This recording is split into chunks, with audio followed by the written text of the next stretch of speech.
Hey everybody, welcome back to the Rock and Metal Guardian. I'm Dane, your host. Hope you're doing great wherever you may find yourselves. Blessings to all of you wonderful people out there.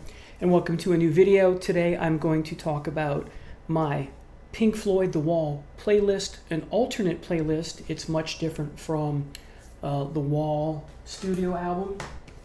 There are no deletions, but there are many additions.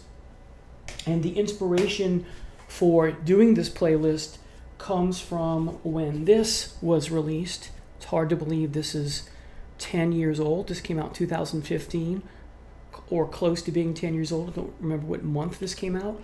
But when I listened to this and also at the same time saw and heard that there's a new song called The Ballad of Jean-Charles de Menez, if I'm pronouncing that right, I began to think, well, okay, this makes The Wall a bit different because of this inclusion. In the same vein, you get an alternate version of a movie, the director's cut, and they take something out or add something that makes the film a little different in some way, meaningful, thematic, that kind of thing.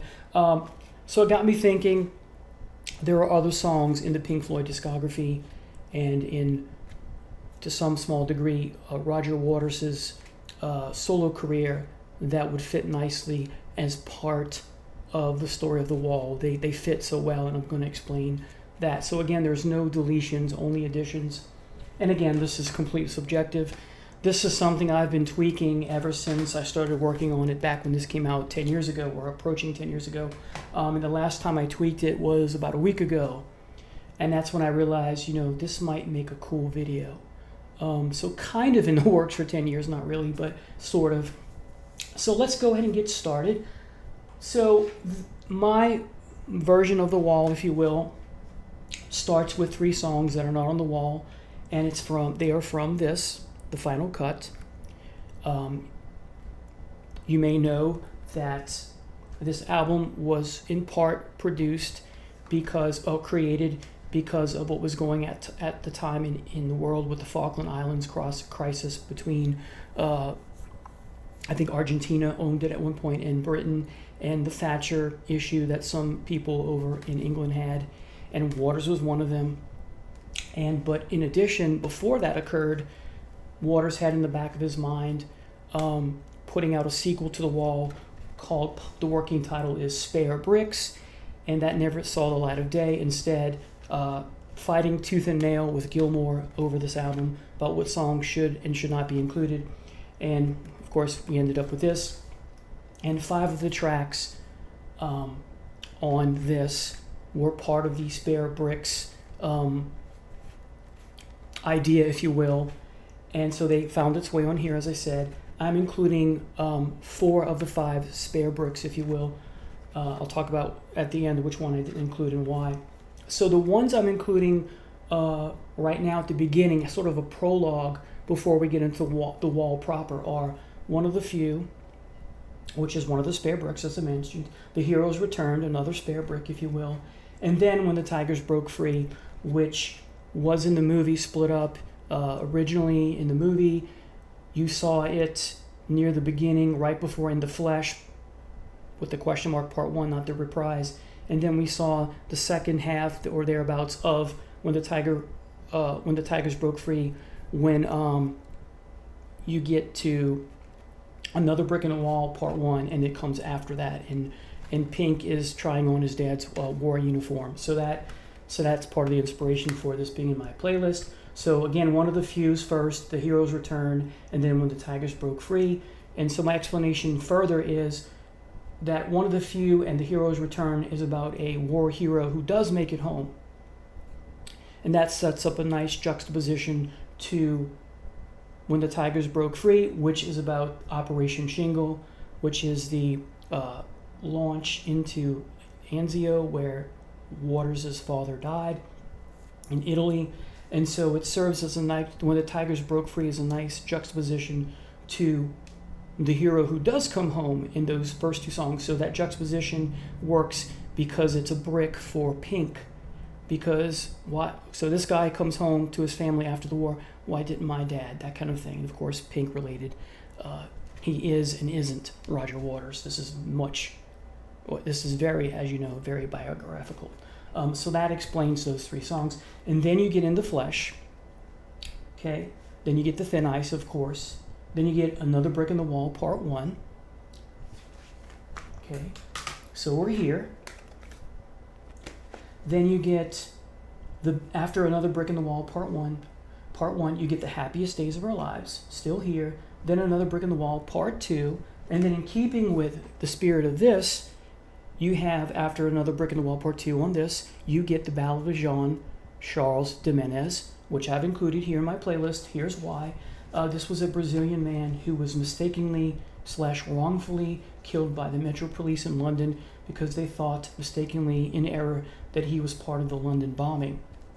And so this is a brick for the world, in the sense, or a brick for Pink/Roger Waters, because this is another blow to Pink wanting a perfect world or a better world to live in, Waters being interested in social justice, right? He spoke to the UN a couple of years ago, that kind of thing. So I'm including it here as it is here. And then we go back to this with Mother, Goodbye Blue Sky. And then there's a shift from Wish You Were Here. So after Mother, Goodbye Blue Sky, we get from Wish You Were Here, Have a Cigar. Now let me explain why. There's that wonderful line, by the way, which one's Pink? Now we all know there is no member in Pink Floyd named Pink. We know where the name of the band came from, but it still works because in the song on the album, Wish You Were Here, Have a Cigar, is playfully dealing with many people who thought perhaps that Pink Floyd was a member of the band, like many people thought Led Zeppelin was a person, right? Zeppelin being a person's last name, the German or Belgian family that created those planes, right? And so Have a Cigar works so well between Goodbye Blue Sky and Empty Spaces, because what we have here is, Waters is dealing with his mommy issues. Then Goodbye Blue Sky, things are not cheery. It's not the world he wants to live in. Things are getting bad, dealing with depression from his dad. And then Pink, right, gets his record contract and the big wig comes in, hey dear boy, have a cigar, you're going to go far, etc. So it works so well, because now the line, by the way, which one's Pink, takes on a whole new meaning because it's directed at the fictional character Pink instead of the error that people had about the Pink character or band member in Pink Floyd. Now, you may say, well, doesn't this break up the segue between Goodbye Blue Sky and Empty Spaces? It does, but it still works, because after Goodbye Blue Sky, you do get that part that segs into Empty Spaces, but it still flows. So between Goodbye Blue Sky, Have a Cigar, and Empty Spaces, despite the fact that you're cutting up the way that Goodbye Blue Sky ends, which also introduces Empty Spaces, it still works. It flows without abrasion or abruption, and when you hear that part continue from the end of Goodbye Blue Sky that begins Empty Spaces after Have a Cigar, it's like a motif, and it works. It works wonderfully. So it doesn't break up the flow of the movement of the piece, if you will. Then we get from this live album, Is There Anybody Out There? We segue from Empty Spaces to What Shall We Do Now? Live version, okay? And then, because if I included the studio version of what comes next, which is Young Lust, it doesn't flow, so I just left the version of Young Lust live from this to replace the studio version. So we go from Empty Spaces to What Shall We Do Now live, Young Lust live, and then here's the kicker, and people are going to go, wait, what? How does this make sense? So after Young Lust, and which comes after What Shall We Do Now? I'm sorry, after What Shall We Do Now and Young Lust live, we go to Dogs. Now, before you go, that doesn't make sense, let me explain. Okay. There are two quotes in the studio version of this album where there's references to things in the song Dogs. First of all, in the song Nobody Home, Pink sings, Roger Waters sings, when I'm a good dog, they sometimes throw me a bone. Now that's a bit of a stretch. You could argue, this is a common phrase, okay. It also ties to Have a Cigar, because he's a good dog according to the record label when he behaves and that kind of thing, doesn't get out of line. And a dog in animals is a person who's a predator, and of course that connects to young lust, Pink being a predator for the groupies, right? That whole thing you get in rock and roll. And he's also a predator later in the story because of his fascist ways and pointing out people in the crowd, you don't belong here, that kind of thing. So that works. It's not that much of a stretch, if at all. And then what really works even better is in the song Hey You, Gilmore sings, would you help me to carry the stone? So there's the connection definitely to animals when you get, the stone, right? Definitely, and then stone's mentioned elsewhere in the song Dogs. So it totally works for me. And so if you look at the lyrics to the end of Dogs, which fits well with Pink's character, and I'm getting goosebumps just thinking about this. Who was born in a house full of pain? That makes sense about Pink and Waters' life. Who was trained not to spit in the fan. Now that's very important. I don't know if this was a happy accident or intentional, but part of the inspiration for Riding the Wall for Waters was this division between him and the fans. They put up a gate. One of his fans asked him to play a song, Careful with That Axe, Eugene, I believe, and he said, no, it's not in the set list. The guy in the audience got mad, said some vulgar things to Waters, and then Waters spit on him, so we're told. And so, spit in the fan, told not to spit, fan, get it? So that's the pun there. Don't know if this is intentional. This may be a stretch on my part, but either way, to me, it still works. Who was told what to do by the man, connection to the big wigs in Welcome to the Machine and Have a Scar. Let me say now, I did not include Welcome to the Machine. I did at one point. I took it out because it's redundant about the big wig, welcoming Pink to the record label, that kind of thing. All right. Who was broken by trained personnel, again, big wigs, record label. Who was fitted with collar and chain, metaphorically because of all the trauma. Who was given a seat in the stand, who was breaking away from the pack, becoming a superstar, right? Who was only a stranger at home, isolation from his wife, right? Who was ground down in the end, all the trauma, right? Who was found dead on the phone, metaphorically, the conversation with his wife, when he finds out that he's cheating on her and a man answers, right? Who was dragged down by the stone. Okay, all the guilt, all the regret, how I could have chosen to live my life, more on that later, and didn't. So this totally works well, I think, Dogs, and it doesn't disrupt the flow of the tracks. So Young Lust, then Dogs, then One of My Turns, and One of My Turns when Waters/Pink is being, has a fit, conniption fit, right? You want to take a bath and all that. So after One of My Turns, we have Don't Leave Me Now, where Pink has he comes off of his angry rant, if you will, and breaks things in the hotel room. And then he calms down and says, wait, why are you running away, right? So great. And then you get, because it's part of the live version, after Don't Leave Me Now, you get the last few bricks from here. So we added that to the playlist. Then we get Goodbye Cruel World, studio version. Then you get the final cut, the song off of here. Okay, and the reason I put this was a spare brick as well. And it deals with the aftermath of isolation in general. This song, the final cut, deals with the aftermath of isolation and sexual repression. Totally works with Pink's character. And of course, the title of the album comes from the Julius Caesar play by Shakespeare. This was the most unkindest cut of all. So bricks or cuts, trauma that keep weighing and grinding Pink down. Okay. Then we get studio version, Hey You. Studio version, Is There Anybody Out There?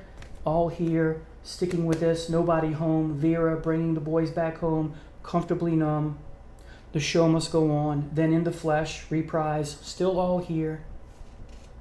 Okay. Then we get Run Like Hell, still all here. Waiting for the Worm, still from here. Then we get another spare brick, and that is, I take that back. Then we get, after Run Like Hell, then Waiting for the Worms, we get 5:11 a.m., A Moment of Clarity, which comes from the Roger Waters solo album, The Pros and Cons of Hitchhiking. But also, the reason it's here is because not only does it fit, but 5:11 a.m., A Moment of Clarity was on the soundtrack, or one of the versions of the soundtrack for The Wall. So it fits because the moment of clarity ties to what comes at the end, or what's about to come next. But after 5:11 a.m., A Moment of Clarity, we get the song Your Possible Pasts from here, also a spare brick on this album.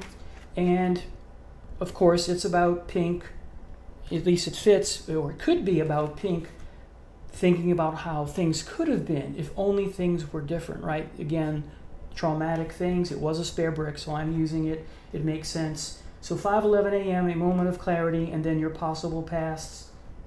Sometimes I reverse these and put, even on the soundtrack, 5:11 a.m. came first, and then Your Possible Past. But you could put Your Possible Pasts first, and then A Moment of Clarity, because the possible past is a negative, and the moment of clarity is a positive, so you want the positive after the negative. And then, doesn't matter, up to you, right, if you want to do this. And then you have that moment of clarity and that reminiscing about what could have been, and then you get Stop the Trial and Outside the Wall to conclude the story. Still from here, those three songs, because he has that moment of clarity, he stops himself. Again, either way, you can have Your Possible Past or 5:11, one in front of the other, doesn't matter, because of stop, because he says, he puts a stop to his thought processes and go, wait a minute. You could argue that's another moment of clarity, right? And then you get the trial, right? And then Outside the Wall. And if you have the headphones on, Outside the Wall, those last little, not a harmonica, I'm not sure, with synthesizer or vocoder, you get that very low in the mix, which is how In the Flesh opens to start. So, but because you have those three songs to open as a prologue, it doesn't come full circle, but it still works, I think. So I think this is a wonderful way to listen to The Wall. And if memory serves, this version for me is 2 hours and 10 minutes. So anyway, tell me what you think. Do you like this version? Is it too long? What would you take out? Would you add anything else in here? As I said, I did not include the Fletcher Memorial Home. I thought that that was the one spare brick I didn't want to include, because no matter where I'd try to put it, it would disrupt the flow, and from a tonal standpoint, it didn't really fit. And I think When the Tigers Broke Free is good enough, because this is dealing with his father's death. We don't need the wake or the funeral service. It's a bit redundant if you get my point. So I love this playlist. I listen to it at least once a year, or try to. Anyway, I think it works well. Thank you so much for watching. Take care now. God bless.